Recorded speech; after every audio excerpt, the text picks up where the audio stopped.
اینجا تنباشوی ماشینا دیده می شود. طرفی که اون زاپرافکا کفیده است، راه محکم است، نمیمانند رفتن و عموما ناظران راه سر راه گرفتند و هنوز دوام دارد.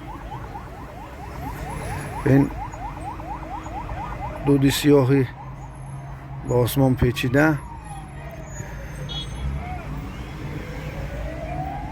امیدوارم که قربانی نباشد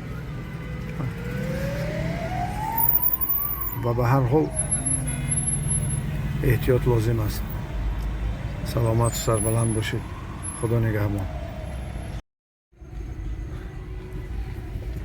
خیلی میبینیم زاپرافکای گازپروم ساخت سلامت است. یگان حادثه در زاپرافکای گازپروم مخکالون نشده است.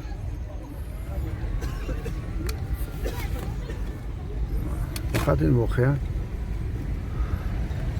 در زاپرافکای قسم شرقی،